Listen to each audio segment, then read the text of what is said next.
अवतार जीवा शरण रजात दे द्यावा दासा विसावा भक्ता विसावा आरती साई बाबा दारुणी आनंद स्वरूपी राहे रंग मोक्ष जनाधारी निज डोळा श्रीरंग डोळा श्रीरंग आरती साई बाबा दयामली जैसा भाव दया तैसा अनुभव भाविसी दया गणा ऐसी तुझी ही माव तुझी ही माव आरती साई बाबा तुमचे नाम ध्याता हर संस्कृती व्यथा अगाध तव करणी मार्ग धाविसी अनाथा धाविसी अनाथा आरती साई बाबा कलियुगी अवतार सगुण ब्रह्म साचार अवतीर्ण झाला से स्वामी दत्त दिगंबर दत्त दिगंबर आरती साई बाबा आठा दिवसा गुरुवारी घंट करी देवारी प्रभु पदावया भव भय निवारी भय निवारी आरती साई बाबा माझा निज द्रव्य ठेवा तव चरण रज सेवा मागणे हेची आता तुम्हा देवाधिदेवा देवाधिदेवा आरती साई बाबा इच्छित दीन चातक निर्मल तोया निज सुख माझा दे मातमाया सांभाळ आपुले भाग आपुले भाग आरती साई बाबा सौख्यदातार देवा शरण रजातले द्यावा दासा विसावा भक्ता विसावा आरती साई बाबा शिर्डी माझे पंढरपूर साई बाबा रमावर बाबा रमावर साई बाबा रमावर शुद्ध भक्ती चंद्रभागा भाव पुंडलिक जागा पुंडलिक जागा भाव पुंडलिक जागा याव याव अवघेजन करू बाबांची वंदन साईंची वंदन करू बाबांची वंदन गणू म्हणे बाबा साई भाव पाव माझे आई पाव माझे आई धाम पाव माझे आई झालेल डांगण बंदीन जरण डोळ्यान पाहिन रूप तुझे प्रेमे अलिंगेन आनंद पूजेन भाव्य वारीन म्हणेन त्वमेव माता च पिता त्वमेव त्वमेव बन्धुश्च सखा त्वमेव त्वमेव विद्या द्रविडं त्वमेव त्वमेव सर्वं त्वमेव देव कायेन वाचा मनसेन्द्रियैर्वा बुद्ध्यात्मना वा प्रकृति स्वभावात् करोमि यद्य सकलं परस्मै नारायणाय समर्पयामि अच्युतं केशवं रामनारायणं कृष्णदामोदरं वासुदेवमहरि श्रीधरं माधवं गोपिकावल्लभं जानकी नायकं रामचन्द्रं भजे हे राम हरे राम राम राम हरे हरे हरे कृष्ण कृष्ण कृष्ण हरे हरे श्री गुरुदेव दत्त अनंता तुला कसे स्तवावे अनंता तुला ते कसे रे नमावे अनंत मुखांता शिणे शेषगाथा नमस्कार दाष्टांग श्री साईनाथा भरावे मदे त्वपदादित्य भावे पुरावे तरी भक्तीसाठी स्वभावे करावे जगातारुणी मायदाता नमस्कार दाष्टांग श्री साईनाथा वसे तो सदा दावया संत लीला विषयाज्ञ लोकांबरीतो जनाला परियंतरिज्ञान कैवल्यदाता नमस्कार दाष्टांग श्री साईनाथा भरानाथला जन्म महामानवाचा हरासार्थका साधनीभूत साचा धरुसाई प्रेमा गणाया अहंता नमस्कार दाष्टांग श्री साईनाथा धरावे करी साधनपत्यवाला करावे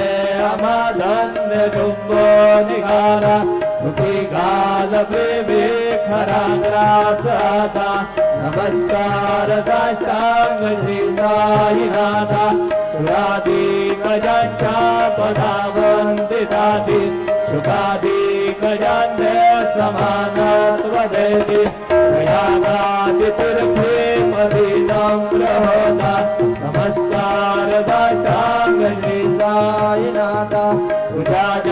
पदा पाहता गोपवाली सदारंगलीचे स्वरूपी मिळाली हरिरास क्रीडा सवे कृष्णनाथा नमस्कार दाष्टांग श्री साईनाथा तुला मागतो मागणे द्यावे करा जोडितो बिन अत्यंत भावे हरिमोहनी राज हातारी आता नमस्कार दाष्टांग श्री साईनाथा साई बासाई दिगंबरा अक्षय रूपावतारा सर्वै व्यापक तू तुझारा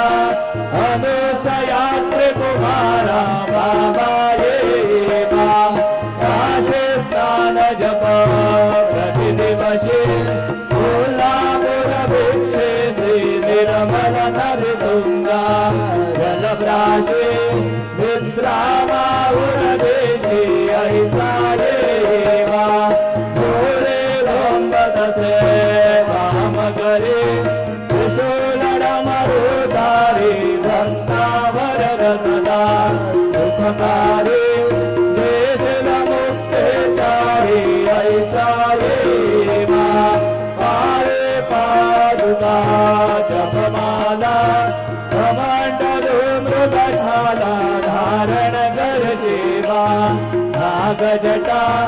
मुकुट शोभतो माथा ऐसा ये बा तत्पर तुझाया जय ध्याने अक्षय जांजलधरे लक्ष्मी वास करे विदर जले रक्षक संकट वारुणी ऐसा ये बा पर ध्यान तुझे गुरुराया पुष्य करे नयनाया पूर्णानंद सुखे दिखाया यार से हरे गुण गाया ऐसा ये बासाई दिगंबरा अक्षय रूपावतारा सर्वै व्यापक गुरु श्रुतिसारा अनुसया त्रिकुमारा सदा सत्स्वरूपं चिदानन्दकन्दं जगत्सम्भवस्थानसंहारहेतुं स्वभक्तेच्छया मानुषं दर्शयन्तं नमामीश्वरं सद्गुरु साईनाथं भवद्वान्दविद्वो समार्ताण्डविद्यं मनोभागतीतं मुनिर्ध्यानगम्यं जगद्व्यापकं निर्मलं निर्गुणं नमामीश्वरं सद्गुरु साईनाथं भवाम्भोधिमग्नार्दितानां जनानां स्वबाधाश्रितानां स्वभक्तिप्रियाणां समुद्धारणार्थं गलौ सम्भवन्तं नमामीश्वरं सद्गुरु साईनाथं सदा निम्बवृक्षस्य मूलाधिवासात् सुधास्राविडन्दीप्तमप्यप्रियन्तं करुङ्गलपवृक्षादिकं साधयन्तं नमामीश्वरं सद्गुरु साईनाथं सदा कल्पवृक्षस्य तस्यादिमूले भवद्भावबुद्ध्या सपर्याति सेवां गुणान् कुर्वतां मुक्तिमुक्तिप्रदन्दं नमामीश्वरं सद्गुरुं साईनाथम् अनेकाश्रुतातर्क्यलीलाविलासै समावेष्टृतेशानभास्वत्रभावम् अहं भावहीनं प्रसन्नात्मभावं नमामीश्वरं सद्गुरु साईनाथं सतां विश्रमाराममेवाभिरामं सदा सज्जनैः संस्तुतं सन्नमद्भि जनामोददं भक्तभद्रप्रबन्धं नमामीश्वरं सद्गुरु साईनाथम् अजन्माद्यमेकं परब्रह्म साक्षात् स्वयं सम्भवपराममेवावतीर्णं भवद्दर्शनात् सम्मुदित प्रभोऽहं नमामीश्वरं सद्गुरुं साईनाथम् श्रीसाईश कृपानिधे किल नृणां सर्वार्थसिद्धप्रद युष्मत्पादरज प्रभावमतुलं धातापि वक्ता क्षमः सदभक्त्या शरणं कृताञ्जलिपुट सम्प्रार्पितोऽस्मि प्रभो श्रीमत्साई परेशपादकमला नान्यच्छरण्यं मम साई रूपधर राघवोत्तमं भक्तकामविबुधध्रुवं प्रभु माययोपातचित्तशुद्धये चिन्तयाम्यहर्निशं मुदा शरत्सुधांशु प्रतिमप्रकाश कृपातपत्रं तव साईनाथ त्वदेयपादाब्ज समाश्रितानां स्वच्छायया तापमपाकरोतु उपासनादेव साईनाथ तवैर्मयो वासनिनास्तु तस्त्वं हृदेन्मनोन्मे तव पादयुगमे भृङ्गो यथाब्जे मकरन्दलुब्धः अनेकजलमार्जितपापसंशयो भवेद्भवत्पादसरोजदर्शनात् क्षमस्व सर्वान् अपराधपुञ्जकान् प्रसीद साई सद्गुरु दयानिधे श्री साईनाथ चरणामृतपूर्णचित्ता तत्पादसेवनरता सततं च भक्त्या संसारजन्यदुरितोद्धवनिर्गतास्ते कैवल्यधाम परमं समवाप्नुवन्ति स्तोत्रमे तत्पठेद्भक्त्या यो नरस्तन्मनः सदा सद्गुरु साईनाथस्य कृपाफलं भवेत् ध्रुवं दृशो मम प्रियाम्बिका भगवती पिता हि रुसो मम प्रियाङ्गना प्रियसुतात्मजा हि रुसो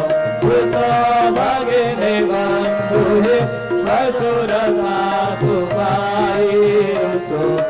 दत्त गुरु साई मा भजवरी भगेहि रुसो सुदभायित्या भजन भ्रातृजाया वसु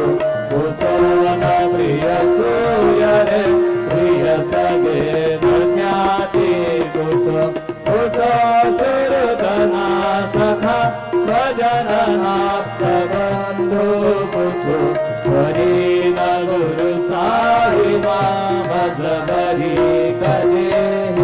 रुसो रुसो न बला मुले तरुण वृद्ध हीना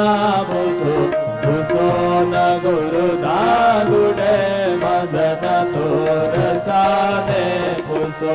पुसो न जबले पुरे सुजन साधु हीना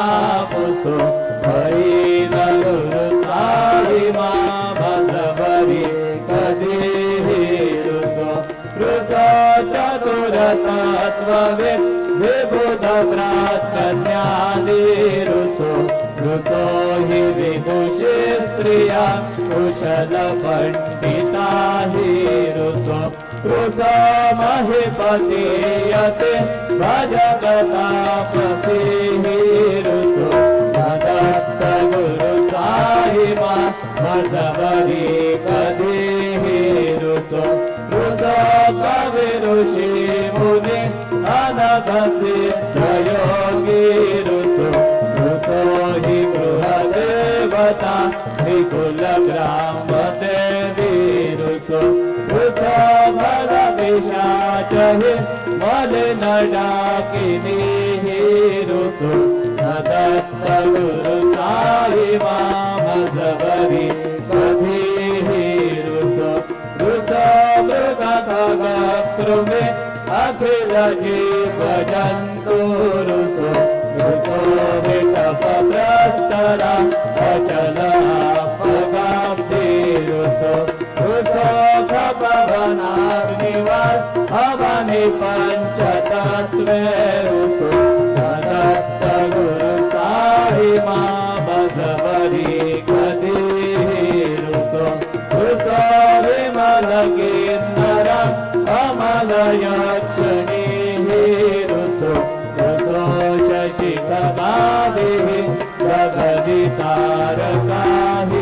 रुसो रुसो अमर राज अदय धर्म राजा रुसो दत्त गुरु साई मां भजबरी कदी रुसो रुसो मन सरस्वती चपल चित्तते रुसो रुसो वपुधि शाखिला कठिन काल तो रुसो रुसो सकल विश्व मय तो ब्रह्म गोलसो दत्त गुरु साई मां भजबरी कदी रुसो विमूढ़ मनोनिहस मदन मत्सरा हीडसो रुचि उल्लसो गगन कर्तवीना बसो मधुर गरुति चादसो अशिव भाव मगे बसो प्रपंचि मन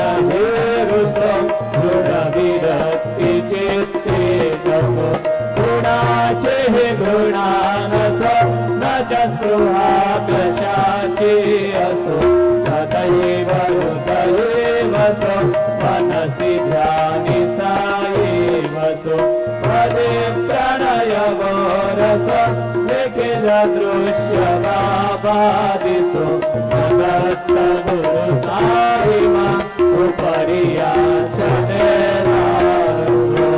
हरि ओम यज्ञेन यज्ञमयजन्त देवा तानि धर्माणि प्रथमान्यासन्न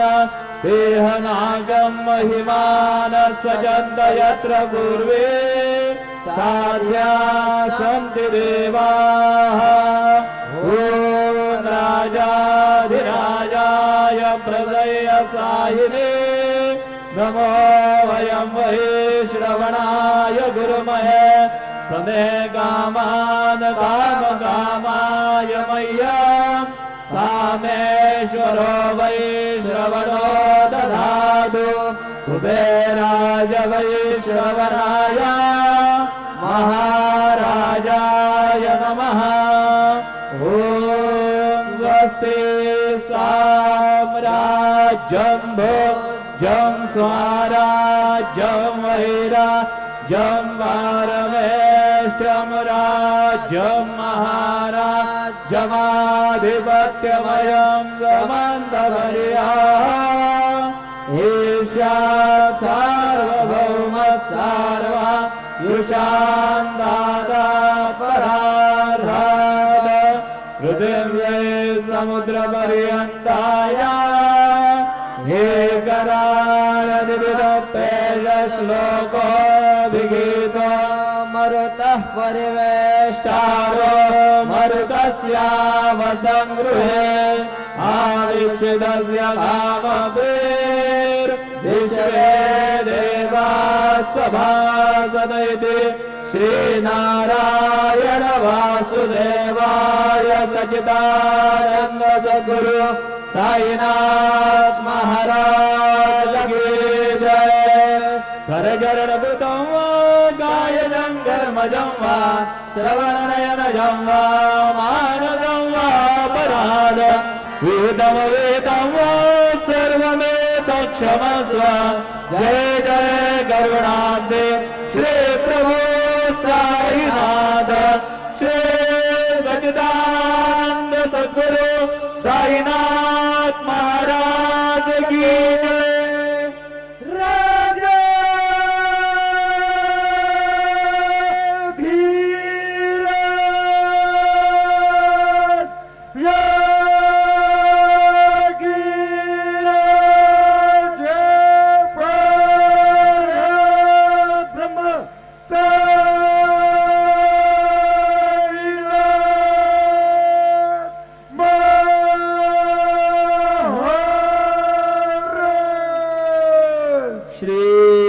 सच्चिदानंद सद्गुरु साईनाथ महाराज की जय। हरि ओम बृहस्पते अतियदर्जो अरेहाद्यो मद्विभातिक्रतु मज्जने घु जद्दीदयच्छवसरेत प्रजात तस्मा शूद्रवीडन्धेहि चितरम् बालार्कप्रभमिन्द्रनीलजटिलं भस्माङ्गरागोज्ज्वलं शान्तं नादविलीनचित्तपवनं शार्दूलचरमाम्बरं ब्रह्मज्ञैः सनकादिभिः परिवृतं सिद्धैः समाराधितं दत्तात्रेयमुपास्महे हृदिमुदां ध्येयं सदा योगिभिः। गुरुर्ब्रह्मा गुरुर्विष्णु गुरुर्देवो महेश्वरः गुरुः साक्षात् परब्रह्म तस्मै श्री गुरवे नमः।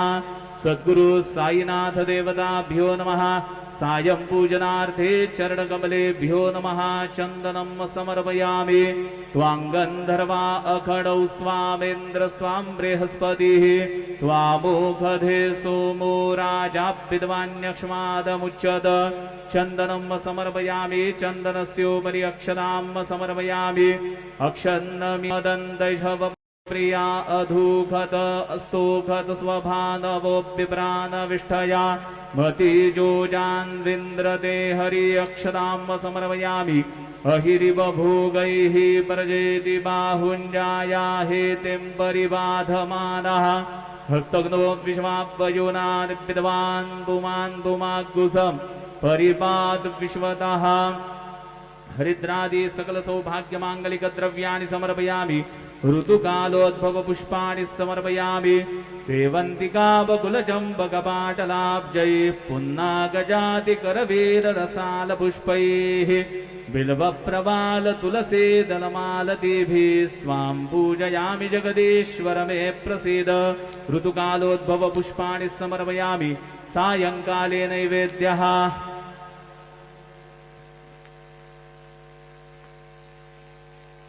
अन्नपतिन्नस्य दूने झदमीवस्य शुग्मिनः प्रप्रदातारन्तारिख ऊरजन्नो देहि द्विपदे चतुष्पदे चतुष्कोणमण्डलं कृत्वा तदुपरि नैवेद्यपात्रं निधाय गायत्रीमन्त्रेण पात्रं प्रोक्षयेत्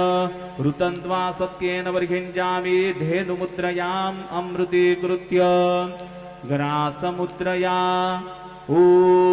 प्राणाय स्वाहा ॐ अपानाय स्वाहा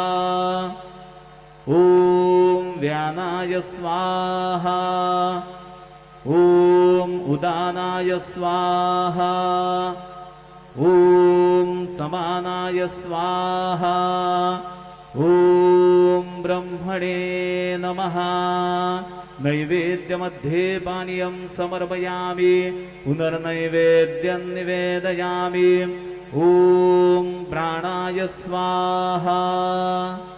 ॐ अपानाय स्वाहा ॐ व्यानाय स्वाहा ॐ उदानाय स्वाहा ॐ समानाय स्वाहा ॐ ब्रह्मणे नमः।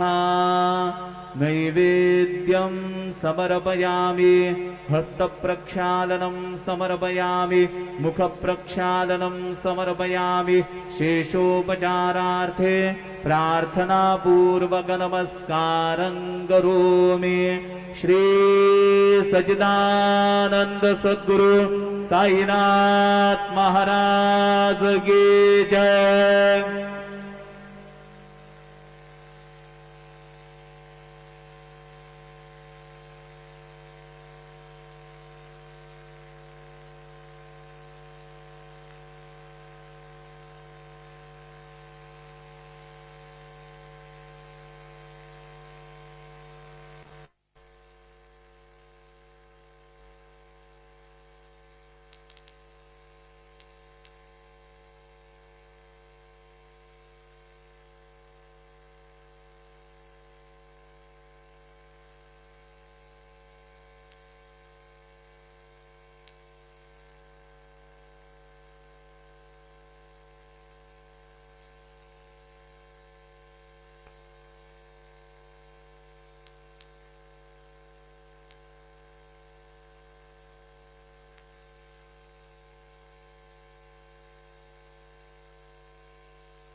सर्व साई भक्तांनी